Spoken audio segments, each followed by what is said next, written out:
ఈరోజు మన కిచెన్లో మనం ఎప్పుడైనా బయటికి వెళ్తూ ఉంటాం కదా, ఊరికి వెళ్తూ ఉంటాం కదా, అప్పుడు ఎలాంటి పప్పులు నానబెట్టినప్పుడు టిఫిన్ చేయడానికి ఏం చేయాలని ఆలోచిస్తూ ఉంటాం కదా.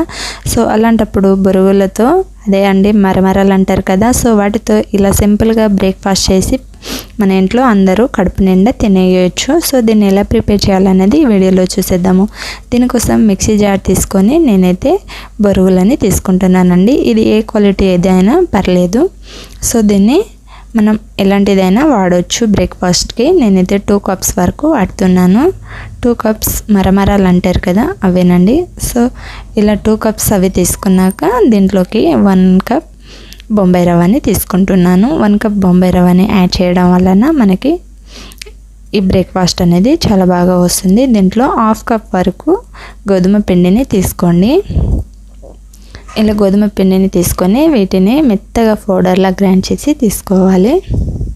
చూడండి, ఈ క్వాంటిటీలో మనకి పిండిలా గ్రైండ్ చేసి తీసుకోవాలి. ఇలా గ్రైండ్ చేసి తీసుకున్నాక దీంట్లో 1 కప్ పెరుగుని యాడ్ చేసుకోండి. పుల్లటి పెరుగుని యాడ్ చేసుకోండి. 1 టేబుల్ స్పూన్ సాల్ట్ని కూడా యాడ్ చేసి పెరుగుకి 1 కప్ వాటర్ని కూడా యాడ్ చేసుకోండి. ఇలా మనం కొంచెం నార్మల్గా గట్టిగా లేకుండా, కొంచెం జారుడుగా లేకుండా వీడియో క్లిప్లో చూపిస్తున్నట్టుగా పిండిని ప్రిపేర్ చేసి తీసుకోండి. ఈ క్వాంటిటీలో ప్రిపేర్ అయ్యాక ఒక బౌల్ తీసుకొని బౌల్లోకి పిండి అనేది యాడ్ చేసి తీసుకోవాలి. పిండి అనేది కంప్లీట్గా దీంట్లో యాడ్ చేసి తీసుకున్నాక పిండిని బాగా కలుపుకొని తీసుకోవాలి. పిండిలో ఉన్న ఉండలంటివి ఏమైనా ఉంటే మనకి పర్ఫెక్ట్ క్వాంటిటీలో వచ్చేసేయాలి. సో అలా కలుపుకొని తీసుకోవాలి. పిండిలో ఉండలు అనేది లేకుండా పర్ఫెక్ట్గా కలుపుకొని తీసుకోండి. ఉండలు అనేది కనిపిస్తే మరొకసారి కలుపుకొని తీసుకోండి. ఇలా వీడియో క్లిప్లో చూపిస్తున్నట్టు బాగా పిండిని అనేది కలుపుకొని తీసుకోవాలి. సో ఇలా కలుపుకున్నాక దీంట్లో ఒక ఉల్లిగడ్డని ఇలా సన్నగా కట్ చేసి యాడ్ చేసుకోవాలి.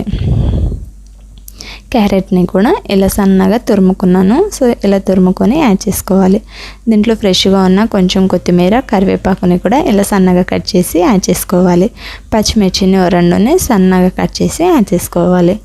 దీంట్లో రుచికి తగ్గ కొంచెం సాల్ట్ని యాడ్ చేసుకోండి. దీంట్లో కొంచెం నేనైతే వంట సోడాని యాడ్ చేస్తున్నానండి. బేకింగ్ పౌడర్ ఉన్నా పర్లేదు మీ దగ్గర, సో ఏదైనా యాడ్ చేయొచ్చు. ఇలా కంప్లీట్గా యాడ్ చేసేసి ఒక స్పూన్ తీసుకొని చేయితో లేదా స్పూన్తో ఇలా పర్ఫెక్ట్గా పిండిని కలుపుకొని తీసుకోవాలి. సో ఇలా కంప్లీట్గా కలుపుకొని తీసుకున్నాక మనం ఈ పిండి క్వాంటిటీని ఇలా పొంగనాల పీట తీసుకొని దీంట్లో కొంచెం ఆయిల్ అనేది అప్లై చేసుకుంటూ యాడ్ చేసుకుంటే మనకి పొంగనాలు అనేది అతుక్కోకుండా పర్ఫెక్ట్గా వచ్చేస్తాయండి. కొత్త వారు చేసేవారి కోసమైనా సరే చాలా ఈజీగా చేయొచ్చు. ఇలా అయితే చాలా సింపుల్గా మనం బయటికి ఎప్పుడైనా వెళ్ళినప్పుడు, ఊరికి వెళ్ళి వచ్చినప్పుడు ఇంట్లో ఎలాంటి పప్పులు నానబెట్టకుండా ఏం చేయాలని ఆలోచిస్తున్నాం కదా, అలాంటి టైంలో ఇలా సింపుల్గా టేస్టీగా చేసుకొని తినేయచ్చు. ఇలా కంప్లీట్గా పొంగలాలు వేసేసి మనం వీటిని స్టవ్ మీద పెట్టి దీనికి ఒక మూత పెట్టి 2-3 మినిట్స్ పాటు మీడియం ఫ్లేమ్లో కుక్ చేసుకుంటే చూడండి మనకి ఎంతో పర్ఫెక్ట్గా పొంగనాలు అనేవి రెడీ అయిపోతాయండి. వీటిని కొంచెం గోల్డెన్ బ్రౌన్ కలర్ వచ్చేంత వరకు ఇటు అటు వేయించుకొని టర్న్ చేసుకొని తిప్పుకుంటూ యాడ్ చేసేసుకోవాలి. సో ఇలా కంప్లీట్గా అన్నీ తిప్పేసుకొని తీసుకోవాలి. ఇలా తిప్పేసుకొని తీసుకున్నాక వీటిని కూడా 2 మినిట్స్ కుక్ చేసుకుంటే సరిపోతుంది.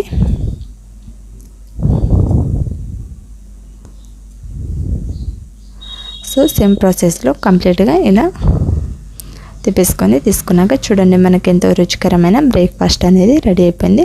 వీటిని ఒక స్పూన్ తీసుకొని ఒక ప్లేట్ తీసుకొని సర్వింగ్ బౌల్లోకి సర్వ్ అవుట్ చేసుకొని మనం బ్రేక్ఫాస్ట్గా ఎలాంటి చట్నీస్తోనైనా సర్వ్ చేసుకొని తింటే చాలా సూపర్గా టేస్ట్ అనేది చాలా బాగుంటుంది. చాలా సింపుల్గా ఎంతో రుచికరమైన బొరుగులతో 10 నిమిషాల్లో బ్రేక్ఫాస్ట్ని ఎలా చేయాలో వీడియో చూసేసాం కదండి. ఈ వీడియో చూసి మీరు డెఫినెట్గా ఒకసారి ట్రై చేసినట్లయితే ఎలా వచ్చిందో నాతో కామెంట్ చేసి షేర్ చేయండి. ఇలాంటి మరిన్ని రెసిపీస్ కోసం మన పొట్టి కిచెన్ ఛానల్ని సబ్స్క్రైబ్ చేసుకోండి. వీడియో కనుక నచ్చితే ఒక లైక్ చేయండి. మీ ఫ్రెండ్స్కి, రిలేటివ్స్కి షేర్ చేయండి. ఈ రెసిపీని చూసి మీరు ఒకసారి తప్పకుండా డెఫినెట్గా ట్రై చేయండి friends. Thank you for watching.